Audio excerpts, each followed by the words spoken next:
It was supposed to be Denny Hamlin's moment, not just another championship attempt, but the moment, the end of a two-decade saga filled with near misses, heartbreaks, and critics who refused to let his past go. Phoenix wasn't just a racetrack this time. For Hamlin, it felt like destiny, like everything he'd been building for 20 years had finally aligned in his favor. The crowd knew it. You could feel the tension hours before the race. Fans wearing 11 gear looked nervous, almost afraid to let themselves believe this might finally be the day even fans who didn't like him, and Denny might be the most polarizing driver in NASCAR, admitted that this time it felt different. From the moment the green flag dropped, Hamlin didn't just look fast.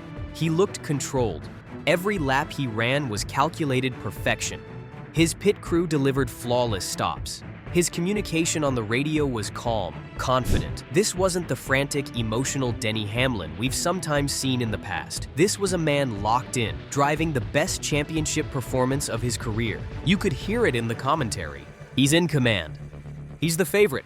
This is Hamlin's race. Even people in the garage began whispering it, that this might finally be the end of the most painful storyline in modern NASCAR. For 300, 400, nearly 500 miles, everything pointed toward a Denny Hamlin championship. And then everything changed. Because in NASCAR, dominance doesn't guarantee anything. All it takes is one moment, one yellow flag, one person taking a gamble, one twist of fate. Kyle Larson rolled the dice, new tires, aggressive strategy, perfect timing. And then came the caution. The kind of caution that rips championships away. The kind of caution fans bring up for years. The kind of caution that doesn't care how good you were all day. When that yellow flag waved, you could almost hear the sound of thousands of hearts dropping, including Denny's. That's the cruelty of this format. Months of work, hours of perfection, and it all comes down to a handful of laps you can't fully control. In those final moments, everything slipped away. You could see it in slow motion, the restart, the scramble, the heartbreak unfolding. Hamlin, who had been the best driver on the track for nearly the entire race, suddenly found himself powerless.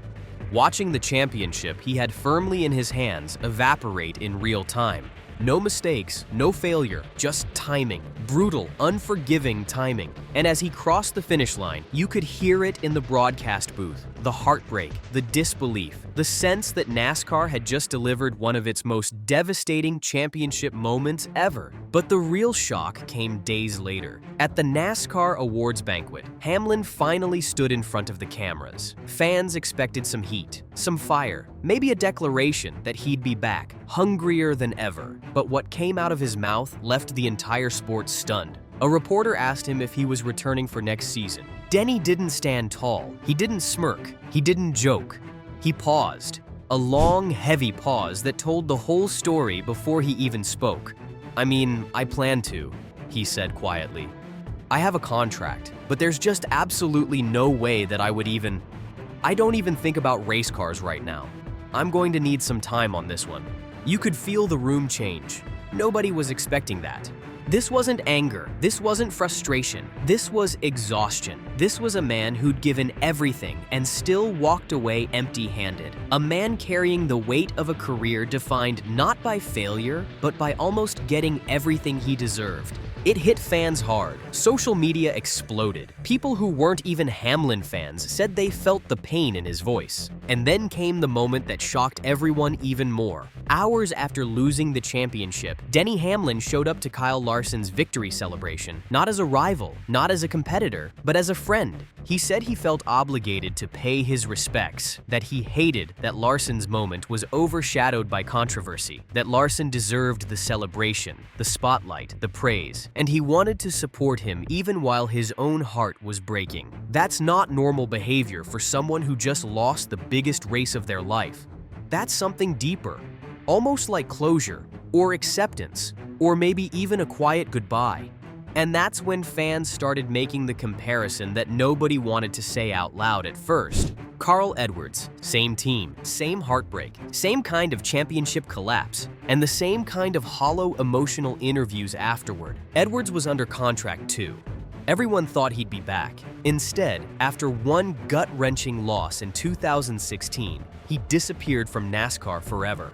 And suddenly, Denny Hamlin's words sounded eerily familiar. But the story doesn't end there, because even Larson, the champion, wasn't celebrating the way a champion should. According to multiple reporters, Larson said he didn't feel like he earned it, didn't feel like he deserved it, that the format made him uncomfortable with the outcome. Think about that. When the winner can't celebrate fully, something is deeply wrong, and NASCAR knows it.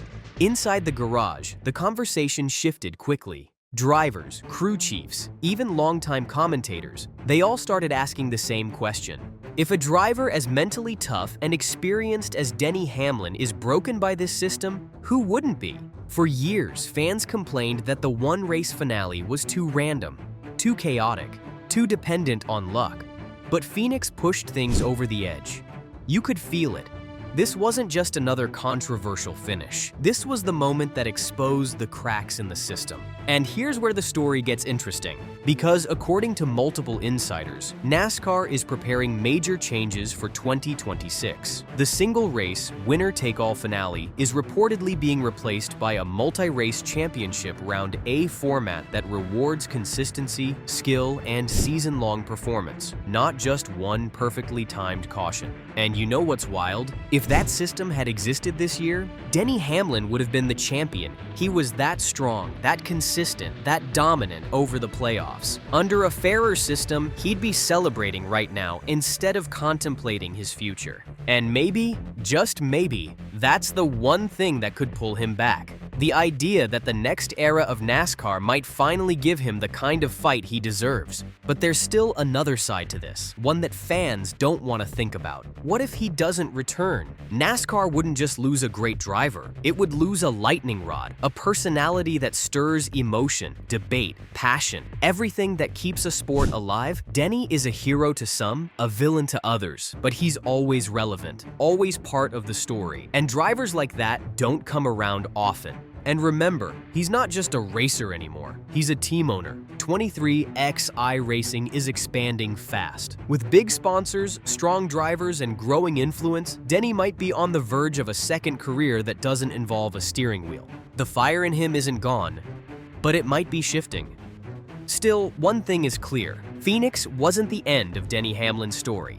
It was the beginning of something bigger, a turning point for him, for NASCAR, for the championship system itself. Because when a driver like Hamlin says, "I don't even think about race cars right now," it's more than a quote. It's a warning, a sign that something in the sport has crossed a line. And now the entire NASCAR world is waiting to see which direction he goes. So tell me, should Denny Hamlin walk away like Carl Edwards? Or should he come back next year with a chance to fight under a championship format that finally seems fair? Let me know in the comments below. And if you want more deep dive NASCAR storytelling, make sure you like this video, subscribe, and turn on notifications. Because the 2025 to 2026 offseason might just become the most dramatic in NASCAR history.